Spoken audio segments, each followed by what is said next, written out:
Shares of furniture retailer Leon's are rising after the company announced it is taking its first stab at the housing market with a project to build 4,000 homes in Ontario. Leon's owns more than 5 million square feet of land across Canada, and this marks the first of what could be many new land developments from the retailer.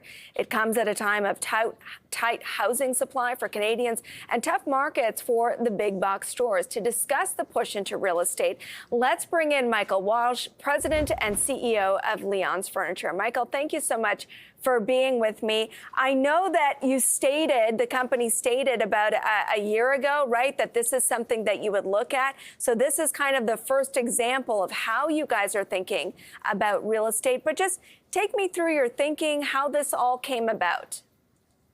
Sure. We're really excited to be here talking about this today, but we've been in real estate for a long time. We purchased this land in 1967, and in the development of a lot of our stores, we did with partnering with developers. Currently, we're building a DC that's about 500,000 square feet in Edmonton, which we don't actually do the development. We partner with somebody. So it was about 2018 when we looked at the crown jewel, and I have to go back a little bit before that because it goes back to 2013 with the acquisition of the brick. And we really wanted to realize the synergies there. And then in 2018, we wanted to apply for this particular property. And it's a bit of a long time in coming, partly because we're in a pandemic working with city planners that were working from home. And so finally, in July of 2022, the city council accepted the recommendation of the staff, and then it moved forward to the Minister of Housing. And so we went from an employment area perspective to now it's regeneration, which really allows the housing component to come in. And that's so interesting because that speaks to frustration that a lot of builders have about how long these things take. So you started thinking about it in 2018, and now we're just getting the green light in 2024. In between, there have been moves to make it easier to develop homes, to give tax breaks. How much of that accelerated either this project or do you think it might help future projects that you're thinking about? I think it'll help future projects. I think the pandemic was probably the stickiest thing in all of this because it was really, really difficult to look at plans and look, the planner in the eye and have the conversation with them. So that was probably the biggest thing. And through the official plan amendment 591, it was without modification, which was something else that was big. So this whole project hinged on all of that happening. So we're so thankful for the city and the Minister of Housing for getting this moved along. What does this mean for Leon's if you're looking at the company as a shareholder? Ultimately, do you plan to spin this part of the business out into a REIT? Do you keep it in-house? What does it look like? Well, we recently announced that we're going forward with a REIT. So we own 429 acres across the country. And what we really wanted to do with this property, which is 40 acres, is really figure out how we optimize and intensify the land use. And so phase one, we'll be building a new head office and a new retail store. And then phase two is part of a master planning of the community where we work with the city on the secondary plan phase.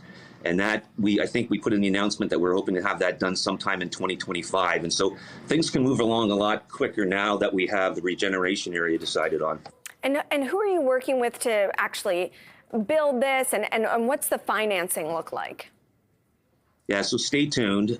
We generally partner with top-tier developers, and whether it's part of the land or another joint venture or something else, you definitely won't see me driving around in a dump truck or trying to build houses. So we generally have really, really good partners we work with.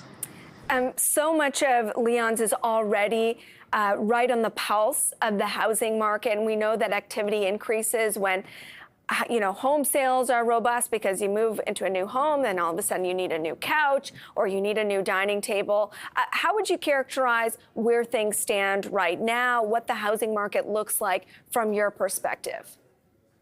Well, I think there's a huge opportunity in the housing market, and we really like when we use the word housing market, but because we sell furniture and a lot of other things for the houses. So we're really excited about today and the future. And for me, this isn't us taking our eye off the ball as it relates to, what got us here, which is furniture, mattresses, and everything else we sell. So definitely a focus is retail.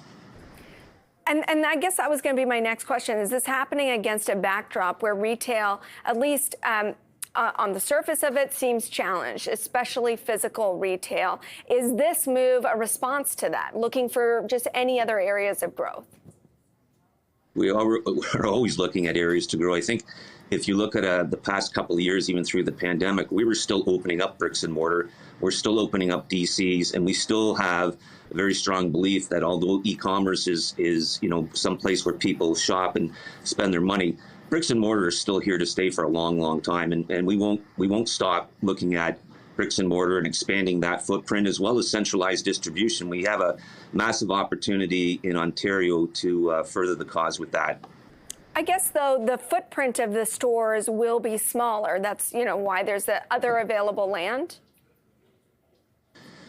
Well, there's other available land. So there's 40 acres here. And if you look at that, just the building, the distribution center, and the home office, it's probably, 3.5 acres of land that take up just building.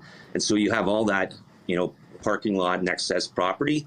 But we also have, a parcel of land in Burlington that's 32 acres as well. So we've got parcels of land across the country. What it can allow you to do is look at a particular site. So I'll take our Mississauga store. If we wanted to take that retail and move it into more of a retail node and then redevelop that land, that opens up and unlocks all kinds of value for our properties. Can you tell me how you guys thought about the interest rate environment in terms of the timing, deciding when the timing was right? I know you mentioned COVID certainly was a factor, but we also experienced this huge surge in interest rates. Does the fact that now we might be looking at rate cuts further embolden this plan? Yeah, that for sure helps from a cost perspective. It also helps because, as we said before, we are moving forward with a REIT, and we really have to wait till market conditions are there. And one of the key factors is going to be interest rates coming down before we can do a REIT, which is going to be a separate company with a separate CEO and a separate board of trustees. Thanks.